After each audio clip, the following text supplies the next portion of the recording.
Para Bourdieu, las representaciones sociales son imágenes que el individuo imprime en las realidades. Según Robert Farr, es un sistema de conocimientos que nos permiten que algo se nos signifique de manera colectiva. Es la información que obtenemos acerca de la realidad y de los elementos que la componen. Esta información la obtenemos a través de los medios de comunicación, las experiencias propias o ajenas, la ciencia, el sentido común y la escuela. Podríamos decir entonces que las representaciones sociales permiten al individuo orientarse en un mundo social y material y dominarlo. Para Moscovici, este acto de representación es de pensamiento, y solo por medio de él el individuo puede relacionarse con el objeto. Hablamos entonces que las representaciones sociales son históricas y su esencia, la influencia social, transcurre durante la niñez temprana y durante el transcurso de la vida por medio de experiencias en general.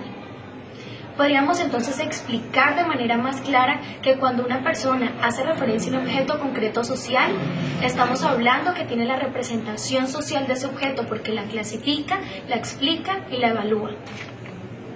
Cuando hablamos de representaciones sociales es necesario hablar de las características. Es principalmente de carácter social, pues surge en un contexto social concreto, es compartida y distribuida por los miembros de una colectividad, lo cual caracteriza un estilo de pensamiento, de comportamiento y de sentimiento propio de un grupo específico. Además de eso, tiene un proceso que implica su construcción social y una estructura interna determinada. Para que exista una representación social debemos tener en cuenta tres aspectos importantes. Primero, la información, que es el conocimiento que he recibido y que me sirve para la representación social de ese objeto, que es el campo de la representación, que son los conocimientos que me sirven para establecer un aspecto concreto de esa representación, cómo lo interpreto. Y finalmente, la actitud, que es la carga valorativa que tengo hacia ese objeto. Tiene tres componentes fundamentales: el cognitivo, el afectivo y el conductual. Es la respuesta de aceptación o de rechazo que tengo hacia ese objeto determinado, qué siento y cómo actúo hacia él. Para establecer una representación social debo tener entonces en cuenta también dos procesos. El primero sería el de la objetivación, que es cuando hago concreto el contenido abstracto de esa representación. Y finalmente el anclaje, que es cuando lo integro a un sistema de conocimientos preestablecidos y transforma ese sistema. Es cuando adquiere un significado y una utilidad representativa para ese grupo social específico. También tenemos que hablar de las funciones. Las representaciones sociales tienen 4 funciones específicas dentro de un grupo social, además de la individualidad de cada persona. El primero es el cognitivo, me permite comprender y explicar la realidad. El segundo, identificatorio, me da identidad y me permite la especificidad de cada grupo. El de orientación, que guía los comportamientos y las prácticas de las personas, y finalmente el de justificación, que dan respuesta a la toma de posiciones y comportamientos de cada individuo.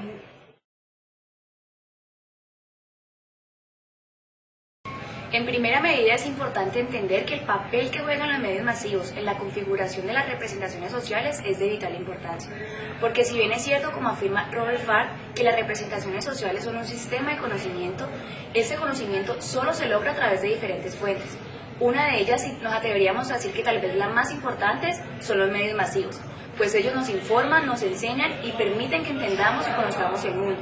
De esa forma le damos un sentido y un significado a las cosas. Así construimos nuestras propias representaciones sociales. Se vuelven sociales en la medida en que los medios masivos logran llegar a un gran número significativo de personas dentro de una misma sociedad. Esa información que nos brinda se vuelve una información colectiva y genera también unas representaciones similares. O como diría Jodelet, un conocimiento totalmente elaborado. Esta información que nosotros conocemos nos permite que cambiemos nuestra forma de pensar e incluso organizar nuestra vida cotidiana. Sandra Araya afirma que la realidad que nosotros conocemos se debe en gran medida a la explicación que nosotros extraemos de los procesos de los medios de comunicación, pues ellos nos cambian nuestra forma de pensar, de actuar y de transformarnos. Asimismo, María Auxiliadora Banch considera que los medios masivos tienen un peso ponderado en la medida en que logran transmitir costumbres, creencias y valores. Así pues, los medios masivos se convierten en un mediador entre el mundo lejano, o como diría Robert Farr, permiten que lo visible se vuelva visible y que lo extraño se convierta en un mundo familiar. La información que los medios masivos nos brindan permiten que nosotros hagamos nuestras propias representaciones sociales.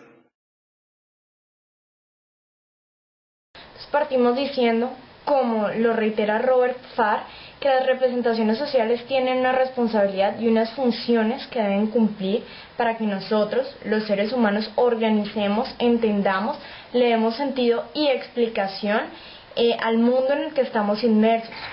porque permiten que los conceptos abstractos se concreticen, adquieran una significación y lo más importante es que adquieren una utilidad social.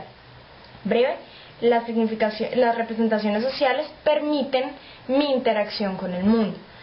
Estas, como son socialmente compartidas, caracterizan una forma específica de pensamiento, sentimiento y comportamientos de un mismo grupo social o digamos que de una cultura.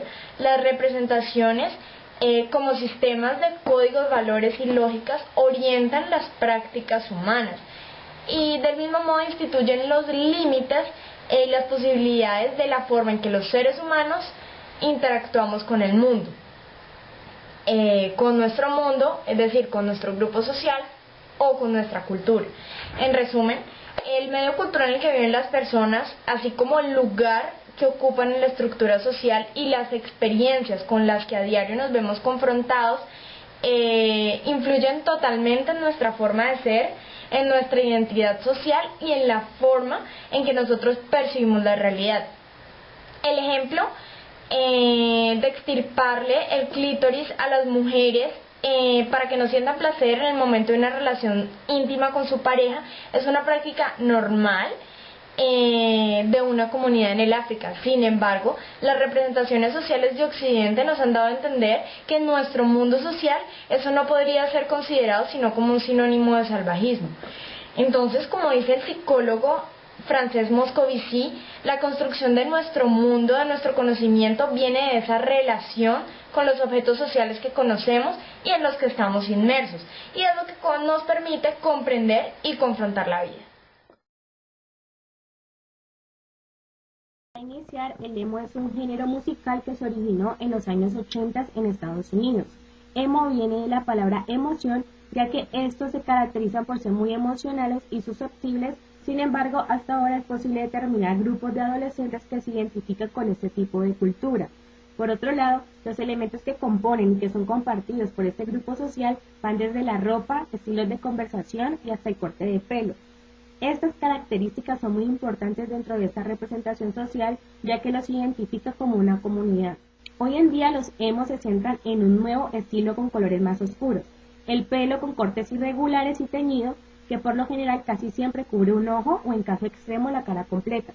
De igual manera es muy común ver perforaciones en el labio, la ceja y las orejas. Además, el uso de maquillaje oscuro tanto en hombres como en mujeres, la línea de los ojos negra sin dejar a un lado el sombreador de ojos rojo y rosa y los zapatos Converse y Vans son comunes entre ambos sexos. Según Paula, un miembro de esta comunidad dice que nos cubrimos la cara con el cabello porque es nuestra cortina con el mundo. También está la vestimenta que se define por camisetas de dibujos extraños, cinturones con taches, sus colores preferidos son el negro y el rosado e igualmente casi la mayoría son de contextura delgada. De esta manera, estos nuevos grupos de jóvenes ahora están siendo más populares. Por eso consideramos como una representación social los emo, ya que como dice Moscovici, las representaciones sociales deben verse como un camino específico para entender y comunicar lo que conocemos alrededor, dando significados al mundo, ordenándolo desde facetas icónicas y simbólicas que se expresan en la fórmula representación es igual imagen-significado, donde cada imagen conduce a una idea y esta a una imagen. Un factor primordial, según los expertos, es la búsqueda de sensaciones, que es donde los seres humanos tenemos la necesidad de estar experimentando. Esto se da tanto para probarnos a nosotros mismos, que es mística, pero también para probar a los otros y para empezar a construir nuestra identidad, para afirmarnos y autoafirmarnos. Todos estos elementos nos llevan a entender que las culturas y las subculturas juveniles tienen que ser interpretadas de acuerdo a los contextos sociales y culturales. Según el investigador de la UNAM, Héctor Castillo, afirma que estas actitudes adoptadas por algunos jóvenes emos corresponden a un sentimiento de tipo adolescente, donde la soledad e introspección son elementos presentes cuando se está conformando la personalidad del individuo. Según la socióloga Teresita Sevilla, este tipo de manifestaciones se asume como parte de las asociaciones juveniles. Los emos son una subcultura en la medida en que tienen unos puntos característicos que la diferencia de la cultura hegemónica, como por ejemplo en este caso en la forma de vestir o en ciertas palabras o ciertos atuendos, y es asumido como eso. Andrés Rojas, un emo, Dice que este tipo de moda no discrimina a ninguna persona, no te mira por cómo te vestís o cómo te ves, ni cómo hablas, sino de cómo en realidad es la persona. Actualmente el término emo es utilizado por los medios de comunicación para identificar cierta actitud y ciertos patrones estéticos. Estos contribuyen de alguna manera a crear nuevos estilos de vida, puesto que forman parte del tejido social, en el que se encuentran productos visuales de gran influencia. En conclusión, los medios han afectado de alguna u otra forma este grupo social donde el consumismo de marcas y de maquillajes es sustancial. Es por esto que a los emos se les designa la palabra visuales porque están al pendiente de mantener una imagen ante la sociedad.